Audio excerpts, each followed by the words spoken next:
Welcome to another question, and this question is the last index of 1.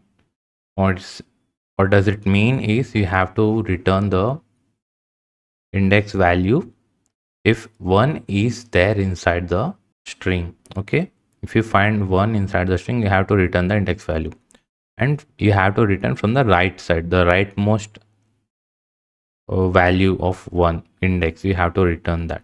If there is no 1, then we have to return -1. And this is a simple code. So we have to find from the right side. So we are using from the right index only. We are coming from right and we are decrementing one by one till the left side 0 element. Okay. So then if the value is 1, then we return that index position. If the value is not 1 and we iterate it through every element in the loop, then we return -1. And this is the approach to the question. If you like, please share and subscribe. And if you understood the question, please comment down that you have understood.